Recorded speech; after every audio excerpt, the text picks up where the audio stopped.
இப்போ ஒரு மாசமா பார்த்தீங்கன்னா, நான் Zeptoல தான் ஆர்டர் பண்ணி சாப்பிட்டுட்டு இருக்கேன். ஒரு இவ்ளோ நாள் நான் வாங்கி சாப்பிட்டுட்டு இருந்தேன். எனக்கு பெருசா வித்தியாசம் தெரியல. ஒரு 4 நாள்ல பார்த்தீங்கன்னா, பிரைஸ் எல்லாம் பயங்கர இன்கிரீஸ் ஆன மாரி இருக்கு.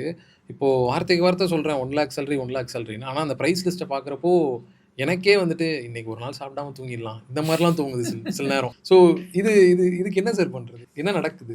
ஐ திங்க் இதுதான் ப்ராப்ளம் என்னன்னா, எல்லாமே பிசினஸ் ட்ரிவன். எல்லாமே இந்தியால ஒரே ஒரு ப்ராப்ளம் என்னன்னா, நம்மகிட்ட ஃபியூல் இல்லாததுனால தான் எல்லாத்துக்குமே ம். ப்ராப்ளம். நம்மளுடைய வீக் ருப்பிக்கு காரணம் மெயினா வந்து நம்ம வெளியில போய் ஆயில் வாங்குறோம். 2வது அஃப்கோர்ஸ் கோல்டு வாங்குறோம். அது ம். வேற விஷயம். பட் ஆயில் தான் மெயின்.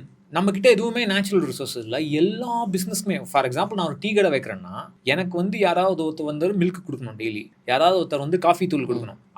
அவரு வண்டிக்கு அவர் பெட்ரோல் போடணும். ம். ஸோ நான் என்னுடைய கடைக்கு வந்து நான் ரெண்ட் கட்டணும். என்னுடைய எம்ப்ளாயீஸ் வருவாங்க. அவங்க வண்டியில தான் வருவாங்க. அவங்களுக்கு நான் சேலரி குடுக்கணும். ஸோ எல்லாமே பெட்ரோல் விலை ஏறுனா, என்னுடைய பிசினஸ் நான் டீயோட பிரைஸ் ஏத்தி தான் ஆகணும்.